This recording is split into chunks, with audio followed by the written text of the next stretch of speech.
Assalamualaikum warahmatullahi wabarakatuh. Kembali lagi bersama saya di tutorial ASN. Oke, kali ini kita akan membahas seputar unit verifikasi ya. Oke, unit verifikasi adalah pilihan unit instansi di kantor masing-masing. Nah, saat kita memulai pengisian MySAPK BKN, yang harus kita lakukan pertama kali yaitu mencari atau memilih unit verifikasi. Nah, unit verifikasi itu di mana letaknya? Sebelum saya lanjut, jangan lupa komen, like, and subscribe, dan jangan lupa klik lonceng agar mendapat pembaruan atau informasi-informasi seputar video terbaru MySAPK BKN. Oke, untuk menuju ke unit verifikasi, kita masuk ke lengkapi data mandiri. Oke, di sini ya, saya klik. Nah, setelah kita klik lengkapi data mandiri, maka di sini ada pilihan unit verifikasi. Nah, ya.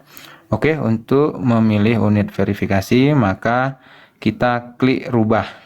Oke, nah setelah kita klik rubah, kita masukkan nama unit verifikasi. Nah, tetapi yang saya harus garis bawahi, sampai sekarang masih ada teman-teman kita yang melaporkan bahwasanya tidak bisa mencari unit verifikasi. Oke, nah kenapa hal tersebut terjadi ya? Jadi kalau dicari di sini tidak muncul, misalnya badan.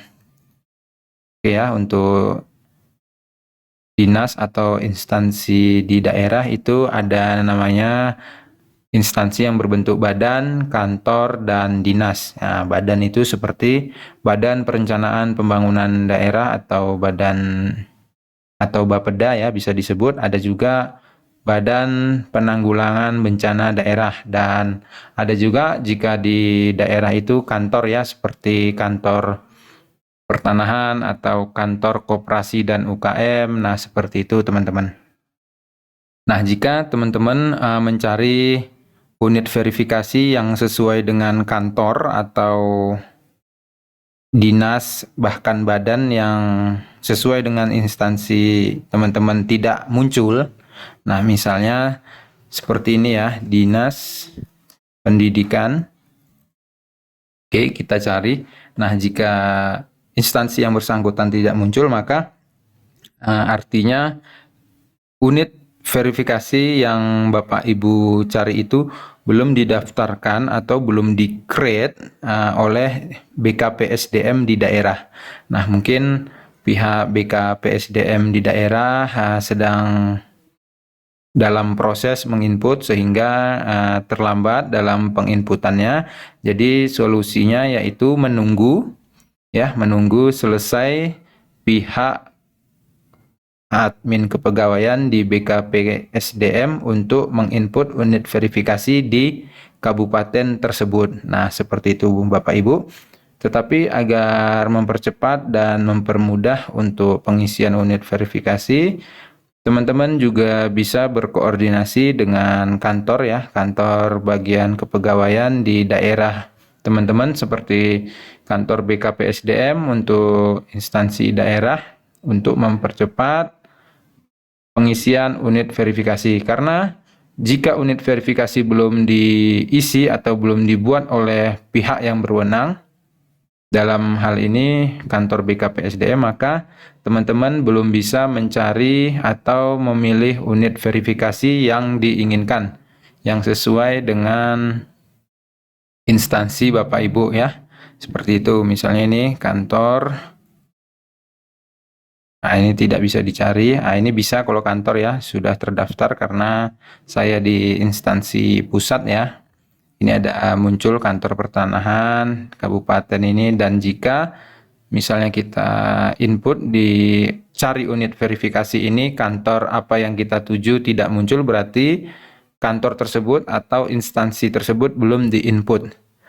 Jadi untuk menginputnya harap menghubungi BKPSDM di daerah masing-masing dan saling berkoordinasi. Nah, seperti itu tahapan pertama kali untuk melengkapi pemutakhiran data mandiri dengan mencari atau memilih unit verifikasi terlebih dahulu yang sesuai dengan instansi masing-masing. Nah, seperti contohnya misalnya untuk guru ya, baik guru SD dan guru SMP itu biasanya pilihan unit verifikasinya di Dinas Pendidikan ya, Bapak Ibu ya. Nah, seperti itu. Nah, setelah kita isi unit verifikasi, kita simpan ya Bapak Ibu ya. Nanti setelah kita pilih di sini kita cari dan dapat. Nah, itu nanti kita simpan dan jika telah tersimpan maka Bapak Ibu dapat memilih atau menginput pemutakhiran data mandiri sesuai dengan data-data Bapak Ibu. Nah, seperti itu Bapak Ibu. Dan jika Bapak Ibu belum memilih unit verifikasi sesuai dengan instansi Bapak Ibu, maka Bapak Ibu tidak bisa mengisi riwayat-riwayat pemutakhiran data mandiri MySAPK BKN. Jadi itu tahapan pertamanya Bapak Ibu ya. Nah, setelah kita mengisi riwayat ubah profil sampai riwayat CLTN, nah hal yang harus kita ketahui yaitu kita melihat perkembangan atau hasil yang kita isi itu di histori pengajuan Bapak Ibu. Nah, di histori pengajuan ini adalah histori input data yang telah kita ajukan. Nah, seperti itu. Jadi nanti Bapak Ibu bisa mengeklik di sini ya. Informasi-informasi yang telah Bapak Ibu inputkan. Nah, seperti itu Bapak Ibu. Misalnya saya ini saya contohkan mengusulkan perubahan riwayat diklat. Nah, di sini Bapak Ibu ya. Oke, nah ini yang saya masukkan ya Bapak Ibu ya. Oke, nah jadi kita jika ingin melihat hasil dari isian kita yang telah kita inputkan ke dalam pemutakhiran data mandiri MySAPK, maka kita lihatnya di histori pengajuan. Nah, seperti ini tadi kan diklat, riwayat diklat. Nah, jika kita melihatnya di dashboard, di riwayat diklat ya Bapak Ibu ya. Nah, di sini riwayat diklat kita klik, maka di sini isiannya tidak lengkap ya, tidak lengkap. Nah, di sini ini tanggal selesainya belum ada Bapak Ibu ya. Karena sebelumnya saya telah mengisi di aplikasi SAPK dan di sini ada bawaannya. Jadi karena ini adalah isian yang terakhir, maka kita lengkapi. Nah, di sini perbedaannya. Di sini di menu riwayat ya, Bapak Ibu, di menu riwayat ini belum muncul ya untuk tanggal selesainya, tetapi di histori pengajuan ini kita lihat ya untuk diklat.